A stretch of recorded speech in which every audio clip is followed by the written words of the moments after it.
Thank you. Thank you, Mr. Chairman, Congressmen, Congresswomen. I want to first thank you for the invitation to speak to the committee on the UAP topic that's been in the news for the past 6 years and seems to be continuing to gain momentum.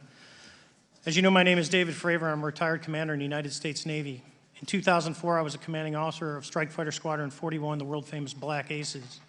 We were attached to Carrier Wing 11, stationed on board the USS Nimitz, and had begun a 2-month workup cycle off the coast of California. On this day, we were scheduled for a 2v2 air-to-air training with the USS Princeton as our control. When we launched off Nimitz, my wingman was joining up. We were told that the training was going to be suspended and we were going to proceed with real-world tasking. As we proceeded to the west, the air controller was counting down the range to an object that we were going to, and we were unaware of what we were going to see when we arrived.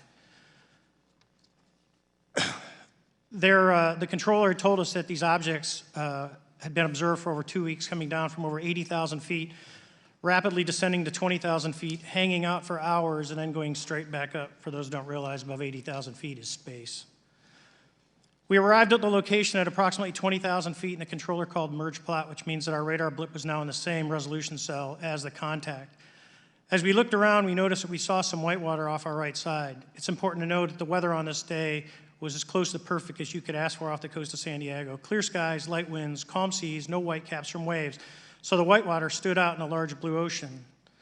All 4 of us, because we were in F-18Fs, so we had pilots and Wizzo in the back seat, looked down and saw a white Tic Tac object with a longitudinal axis pointing north-south and moving very abruptly over the water like a ping pong ball. There were no rotors, no rotor wash, or any sign of visible control surfaces like wings. As we started clockwise towards the object, my Wizzo and I decided to go down and take a closer look with the other aircraft staying in high cover to observe both us and the Tic Tac. We proceeded around the circle about 90 degrees from the start of our descent, and the object suddenly shifted its longitudinal axis, aligned it with my aircraft, and began to climb.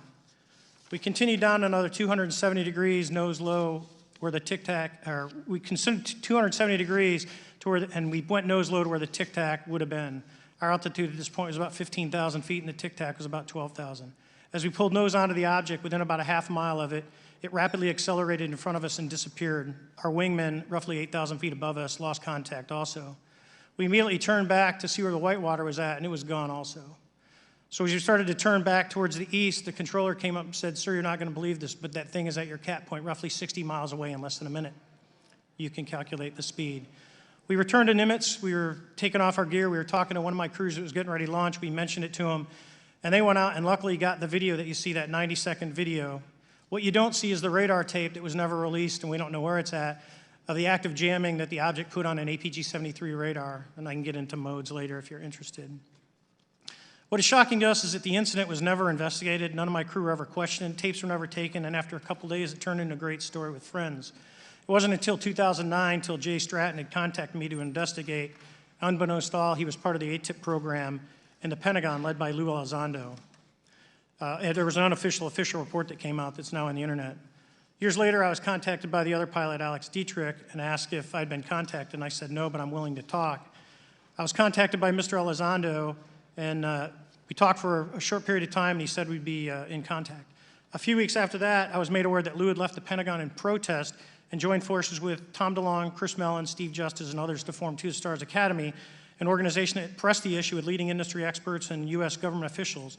They worked with Leslie Kean, who is present today, Ralph Blumenthal, and Helene Cooper to publish the articles in the New York Times 2017 New York Times, and it removed the stigma on the topic of UFOs, which is why we're here today. Those articles open the door for the government and public that cannot be closed. It has led to an interest from our elected officials who are not focused on little green men, but figuring out where these craft are, where they're from, the technology they possess, how do they operate. It also led to the Whistleblower Protection Act and the NDAA. There are multiple witnesses coming forward to say that have firsthand knowledge, and Mr. Grush just covered that. What concerns me is that there's no oversight from our elected officials on anything associated with our government processing or working on craft. Believe it not from this world. This issue is not a full public disclosure that can undermine national security, but it is about ensuring that our system of checks and balances works across all work done in the government using taxpayer funds. Relative to government programs, even unacknowledged WAVE programs have some level of oversight by the appropriate committee members in the House and Senate, and this work that is said to be occurring from whistleblower testimonies should not be exempt. In closing, I would like to say that the Tic Tac object we engaged in 2004 was far superior to anything that we had on time, have today, or are looking to develop in the next 10 years.